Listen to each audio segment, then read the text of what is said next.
I'm Sherry Taggart, and I have 3 boys, Jack, Evan, and Drew. Jack is 9, Evan is 7, and Drew is 4.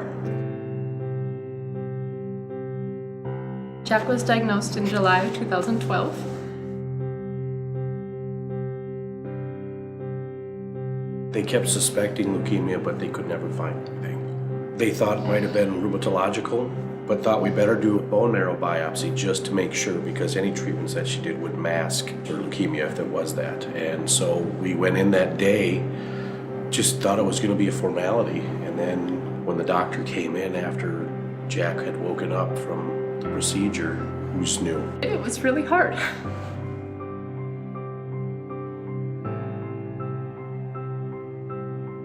When he did feel good enough to do things, we would do crafts or watch TV.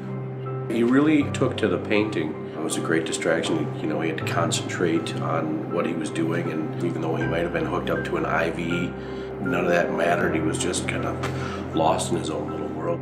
After Jack's last hospital stay, we had heard about Spare Key. I had just started a new job right before he was diagnosed, so I had missed a lot of work and was basically told if any more work I miss, it was going to be unpaid. It was very stressful for everybody. So it really was a relief to know that they were there to help for that month.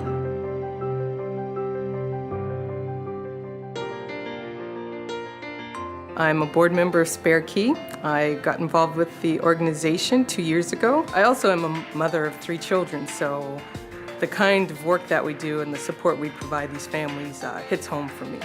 I've been involved in the care of medically complex children for a couple of decades. My background is in general pediatrics as well as newborn intensive care medicine, and I still practice as a pediatric pulmonologist. The majority of our referrals come to us from hospital social workers because they're the first line of defense. They're the ones who are in touch with these families who need this help. In 2013, the number of families that we help nearly doubled to 500.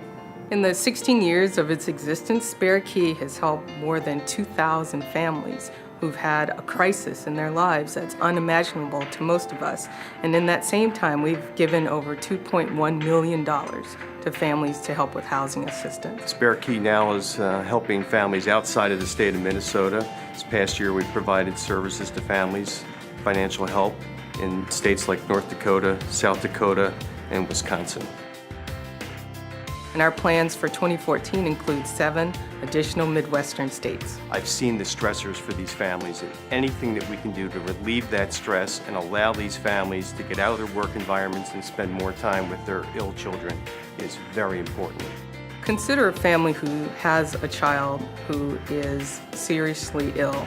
Think about what you'd want to do in that situation, and think about what you could spare. What could you spare to give? What would you do to help somebody in that situation? What's really important for people to recognize when they make donations to Spare Key is that what they're providing is the gift of time for these families to spend time with their critically ill children while they're in the hospital or while they're at home recovering.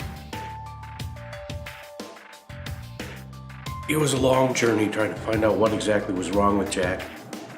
He's handled it with grace, courage. He's stronger than we are. Spare Key helped our family at a time when we needed it most. One of our favorite phrases at Spare Key is, "We help families bounce, not break." Without your support, there's no bounce, only break.